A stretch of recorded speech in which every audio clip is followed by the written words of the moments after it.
Steve Rogers was a man out of time, a man out of space, and perhaps for the first time ever, a man out of his depth. What he had experienced over these last few weeks had made the epic adventure he'd lived through during World War II seem normal and mundane. Steve stood on a balcony, gazing out over the spaceport of the futuristic city in front of him, wondering why the universe had chosen to bring him back here. And now, after so many years away, he didn't know the answer yet, but he knew deep down there had to be a reason. There always was. A, a penny for your thoughts, old man? A voice said, approaching from behind. Steve turned to see Clint Barton, the archer known as Hawkeye, joining him. Steve gazed past Clint and caught a glimpse of his old partner, James Bucky Barnes, lying deathly still inside of a high-tech medical scanner as scientists and physicians were tended to his wounds. It was clear that Bucky was no longer the plucky teen sidekick who had never strayed from Captain America's side during the war. He had grown into his own man.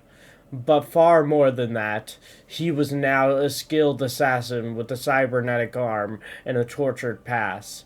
Developments Steve had missed while he was frozen inside of a chunk of ice for the last century or so. During that time, Bucky had become the Winter Soldier, and Steve wasn't sure just how much of the boy he once knew still remained, especially after what Hydra had done to him. Just thinking about how much has changed, Steve replied. I hear ya, Clint agreed. Speaking of which, when are you finally gonna tell me why you brought us to this crazy interstellar version of Wakanda?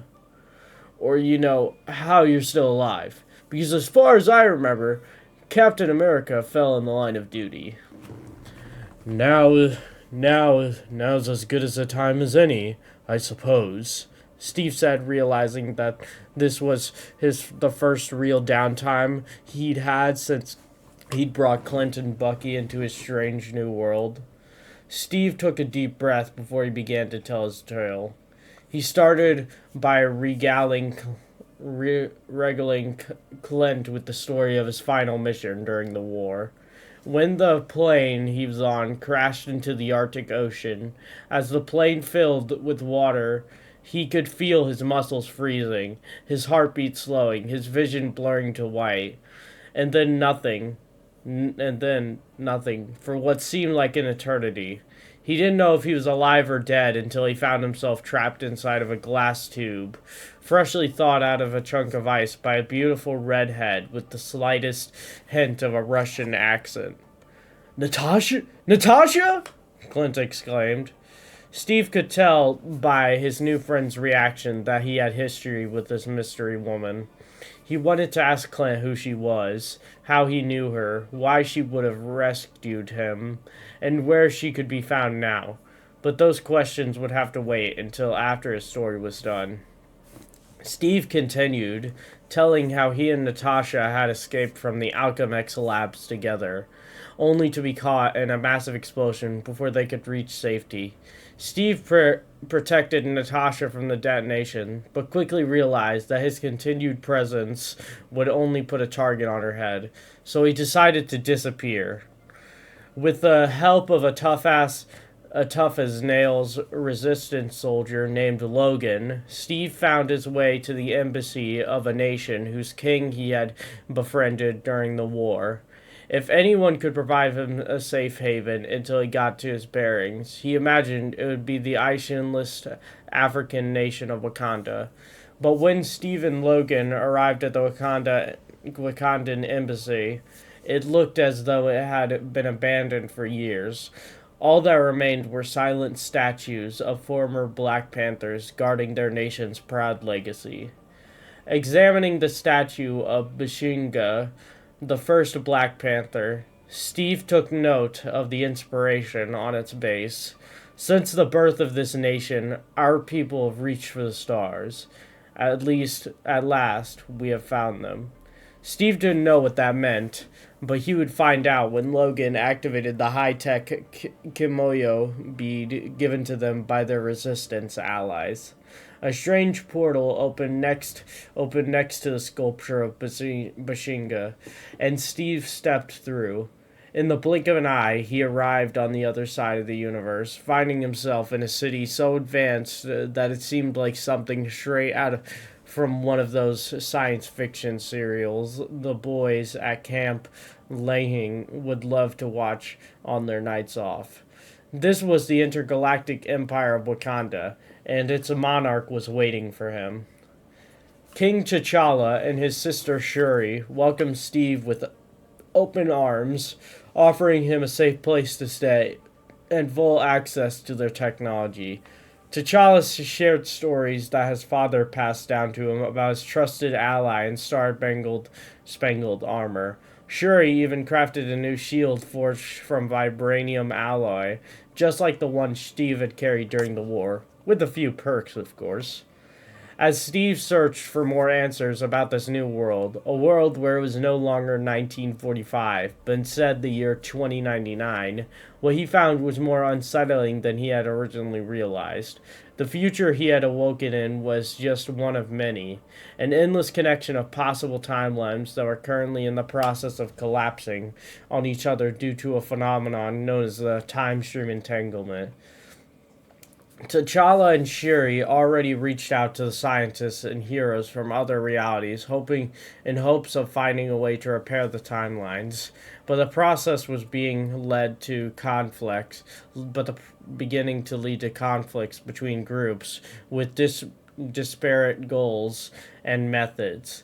T'Challa knew that the time would eventually come where the heroes would have to confront not only the darkness that loomed on the horizon, but perhaps each other as well.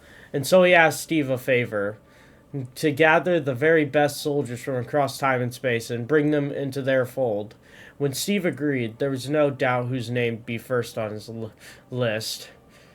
And I'm flattered, Cap, Clint said with his trademark smirk. Really. It was Bucky. It was Bucky I was after, Steve admitted, missing Clint's sarcasm. But I'm not. Complaining that you happened to come along for the ride. He says you're one of the good ones. Truthfully, Hawkeye couldn't even dream of being insulted that he wasn't Cap's first pick. After all, this clearly wasn't the same version of Steve Rogers that he had served alongside in the Avengers for so many years. That Steve had died trying to save the world. The Steve in front of him now didn't even know that Hawkeye existed until a few days ago, when he jumped through time and space to save Clint and Bucky from certain death in the depths of a crumbling Hydra base before bringing them back to this bizarre future. You know who else is one of the good ones? Hawkeye asked, growing a bit wary of the history lesson. Nat. If she's still around in this weird world of yours, we probably ought to track her down. I'm sure Bucky would tell you the same if he wasn't currently out cold. As if on cue, Steve and Clint heard a commotion behind them. They turned to see Bucky, who was now standing next to the med station that he'd been lying in moments earlier. Wakandan doctors scurried about, not sure how their patient could possibly be on his feet in his condition. Steve, Bucky said, straining to form words as he leaned against the scanner to steady himself. Something was wrong. What is it, partner? Steve asked with concern, even though this wasn't technically the Bucky he had known his whole life. Steve could still see as clear as day that his friend was struggling. Not feeling so good, Bucky said. It's like someone is whispering into my brain.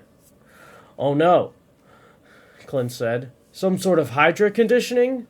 No, not Hydra, Bucky responded, every word dripping with pain. It's something older, darker.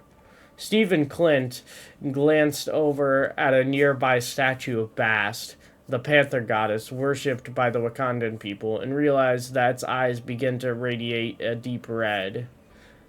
That can't be good, Clint mused. Not at all.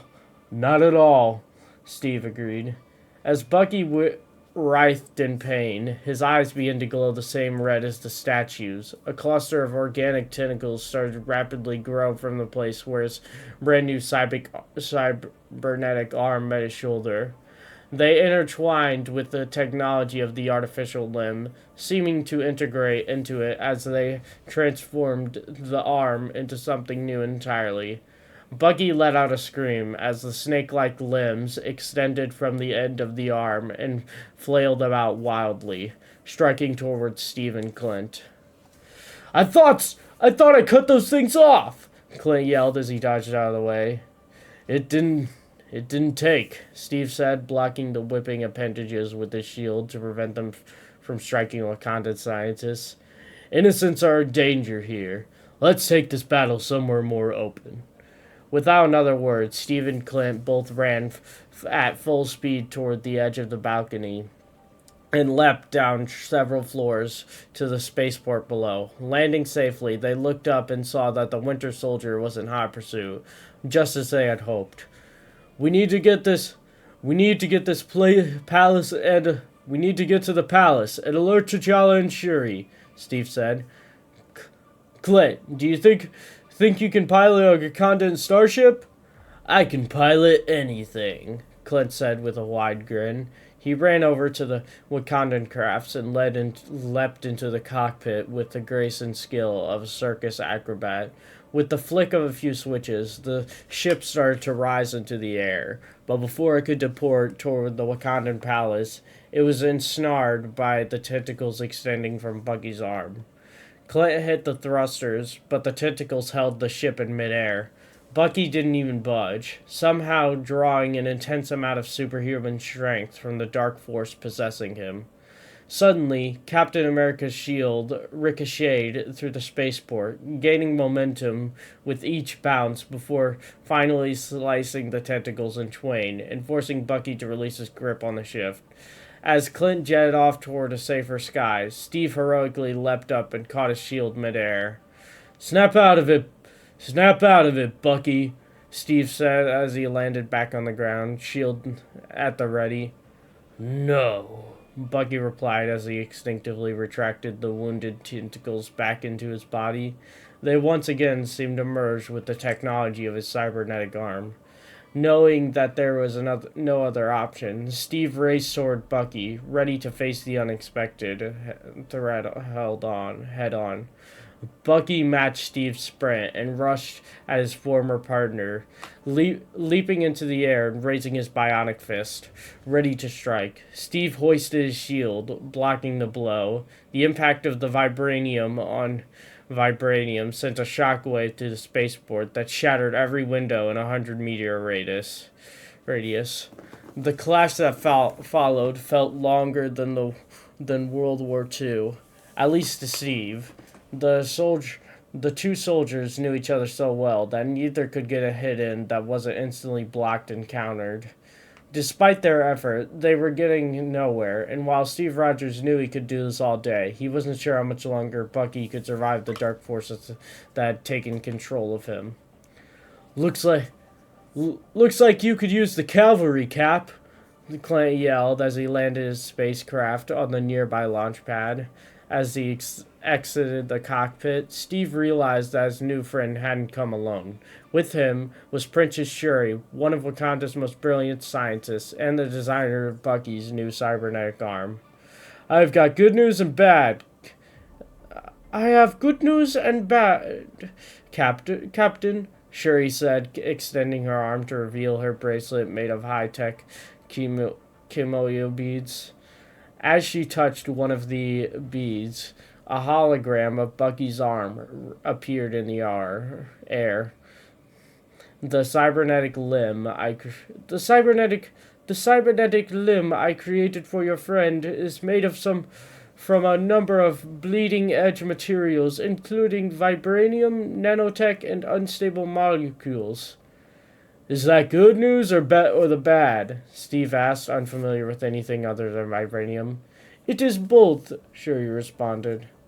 These technologies are extremely adaptable, which may be the reason the limb has so easily accepted the unexpected additions to your friend's physiology. That all sounds like bad news. That all sounds like bad news to me, Steve said. Ah, but those technologies also have a memory, Shuri continued. They work in unison to sync the host's unique internal energy signal. When that energy becomes corrupted, the limb can be used to recalibrate the internal systems of the person wearing it. In other words, we can restore Bucky. In other words, we can restore Bucky to factory settings, Clint added. How do we do that? Asked Steve. The procedure requires a manual reset, Shuri responded. However, the likelihood that Bucky will allow you to get close enough to reform one seems slim. I don't need to get close. Just keep him busy, Cap, and I'll show you why you made me an Avenger. Steve called out to Bucky, getting his partner's full attention. This time, instead of engaging his opponent directly, Steve kept his distance, dodging and weaving along the edge of the spaceport. Bucky frantically lashed out at him, narrowly missing with every strike. Meanwhile, Shuri attacked a Komoyo bee to the head of one of Hawkeye's arrows. The bead, programmed with a kill code that would initiate a forced reboot of the arm's operating systems, would have to hit a 1mm target located in the back of Bucky's shoulder. Clint would only have one shot. Luckily, that's all he ever needed. Clint knocked his arrow and watched carefully as Bucky swung at Steve over and over. He waited patiently until his target was in the perfect position. Then he released the arrow, letting it soar towards Bucky's shoulder. A perfect hit! The cybernetic arm instantly shut down, and the tentacles, which had been flailing madly, dropped limp to Bucky's side. Bucky staggered for a moment and then fell to his knees. Steve and Clint both raced to their friend's side. Sorry about that, Bucky said, regaining his composure. Don't know what came over me. Neither do I, Shuri said, joining the trio of heroes. But I think it would be worth running some tests. I already have some ideas of how we can get your newfound talents under control and repurpose the strange energy flowing through you. Great, Bucky said. More experiments. Don't worry, partner, Steve said, leading Bucky toward the spacecraft so he could be transported back to Shuri's lab. Whatever this is, you're not going through it alone. Not ever again. I'm glad to have you back, Steve, Bucky said, offering a faint smile as his strength started to return. Steve proudly looked at his new allies, the brave soldiers he had gathered, even after the chaos had just occurred. There still wasn't anyone else he'd rather have by his side to face the unexpected challenges ahead. I'm glad to be back, Steve Rudder said, and for the first time since he had awoken in this strange new world, he truly meant it.